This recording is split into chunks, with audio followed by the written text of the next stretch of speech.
Di video kali ini saya akan jelaskan cara riset audiens Facebook dalam 3 langkah strategis dan kita mulai sekarang juga.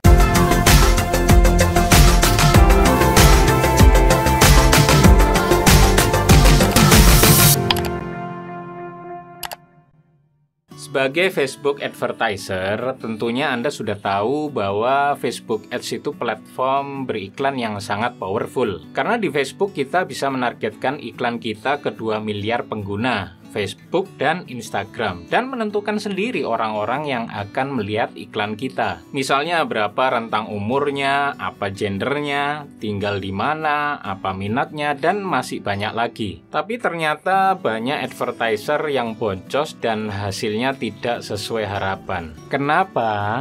Ternyata salah satu penyebabnya adalah mereka seringkali bingung apa sih kriteria audiens yang cocok bagi produk mereka. Banyak pertanyaan seputar ini yang masuk ke inbox saya, menanyakan hal-hal seperti ini.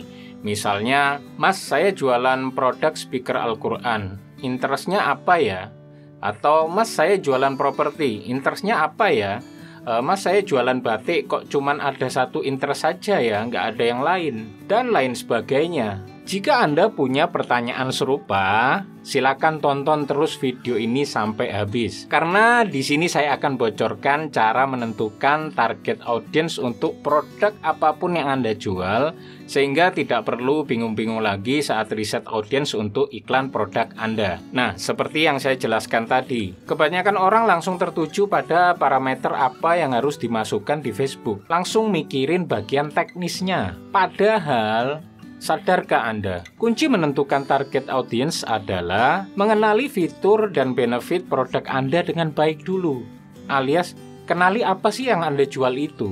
Karena dengan cara ini, Anda bisa mengetahui dengan jelas siapa orang-orang yang berpotensi membeli produk Anda nantinya. Nah, ada 3 langkah. Langkah pertama adalah kenali fitur dan benefit produk. Fitur adalah apa yang dimiliki suatu produk. Misalnya, ukuran, warna kemasan, bentuk, fungsi, kandungan, dan lain sebagainya. Sedangkan benefit adalah manfaat yang dirasakan karena adanya sebuah fitur.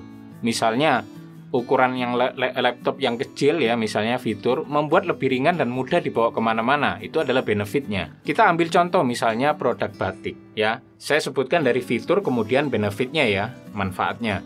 Pakaian jadi adalah sebuah fitur, kemudian lebih hemat dan praktis dan tidak perlu jahit sendiri, itu adalah benefit.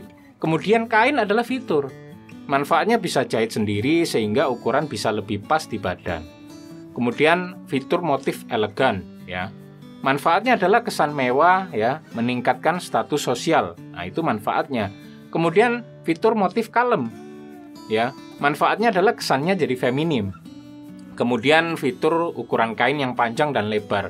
Manfaatnya ya Anda bisa bikin banyak baju motif yang sama. Sekarang silakan buat daftar fitur dan manfaat produk yang akan Anda jual dulu. Langkah kedua, siapa yang akan terbantu dengan benefit produk tersebut? Jadi setelah Anda membuat daftar fitur dan benefit dari sebuah produk, selanjutnya adalah mencari tahu siapa orang yang akan terbantu dengan benefit atau manfaat dari produk tersebut. Nah, benefit atau manfaat ini untuk siapa? Hemat dan praktis misalnya, ya untuk pegawai kantoran dengan gaji pas-pasan yang mana setiap Jumat diwajibkan pakai batik, misalnya guru, PNS, atau pejabat. Ukuran yang lebih pas di badan untuk orang gendut, atau orang yang berbadan bagus yang lebih suka pakaian slim fit, body fit ya, misalnya orang fitness, bodybuilding, dan lain sebagainya.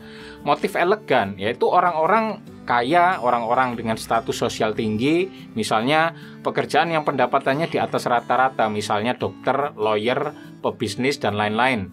Atau orang yang berminat terhadap merek-merek mahal, misalnya Gucci, Hermes, dan lain sebagainya. Kalau motif kalem, itu untuk cewek feminim ya, yang bisa bikin banyak baju dengan motif sama ya, keluarga yang sudah menikah, couple, punya anak, dan lain sebagainya. Nah, dari situ Anda sudah dapat idenya kan? Selanjutnya, barulah kita berbicara hal teknis. Langkah ketiga, menerjemahkan ke bahasa yang dimengerti Facebook. Seperti yang sudah kita ketahui, di Facebook kita bisa menentukan orang-orang yang akan melihat kita dengan berbagai kriteria, misalnya usia, gendernya, lokasi, minat, perilaku, dan masih banyak lainnya lagi. Misalnya nih, target market untuk pakaian batik jadi adalah PNS. Nah, dalam bahasa Facebook berarti usianya 25-34 tahun. Ya, range umur ini kita asumsikan belum lama bekerja, gajinya masih pas-pasan, ya, usia produktif. Gendernya pria dan wanita tentunya ya. Untuk lokasinya ya di seluruh Indonesia yang ada PNS, atau hanya di Pulau Jawa bisa, atau mungkin hanya di kota-kota besar saja. Kemudian minatnya ya batik atau PNS. Jadi untuk memasarkan batik di Facebook tidak harus yang kita ketik adalah kata kunci seputar batik saja. Anda bisa mengetikkan berbagai kata kunci interest yang menggambarkan kriteria atau profil target market Anda. Misalnya kalau Anda mau target ya orang gendut ya, Anda bisa explore ke interest weight loss atau diet. Kalau Anda mau target penggiat fitness misalnya, Anda bisa explore ke interest bodybuilding ya, gym ya, terus fitness dan lain sebagainya. Kalau Anda mau target orang kaya nih, Anda bisa ekspor minat terhadap brand premium, pengguna smartphone premium ya, tinggal di kota besar, usia mapan ya 35 tahun ke atas biasanya. Kalau Anda mau target keluarga, Anda bisa explore relationship status menikah, behaviornya orang tua, punya anak, usia 30 tahun ke atas dan lain sebagainya. Kalau Anda mau target feminim, Anda bisa explore seputar hijab, drama Korea, ya, dan lain sebagainya. Selanjutnya Anda bisa membuat iklan dengan target audiens yang sesuai dengan masing-masing target market tersebut. Nah, sampai di sini sudah paham ya. Nah, semoga sekarang Anda bisa lebih paham bahwa untuk menentukan target audiens dari sebuah produk, Anda tidak harus menggunakan interest yang berhubungan dengan produk Anda ya. Mengenal fitur dan benefit produk itu menjadi kunci utama yang menentukan kepada siapa produk itu akan Anda pasarkan. Selanjutnya barulah kita menerjemahkan target market kita ke bahasa yang dimengerti Facebook. Nah, kalau ada pertanyaan atau masih kurang jelas, silakan kirim pertanyaan Anda di komentar saja ya. Nanti saya jawab. Nah, di video selanjutnya saya akan beritahu sebuah software keren yang akan membantu proses riset audiens menjadi lebih cepat, praktis, efektif dan efisien ya. Keep stay tune.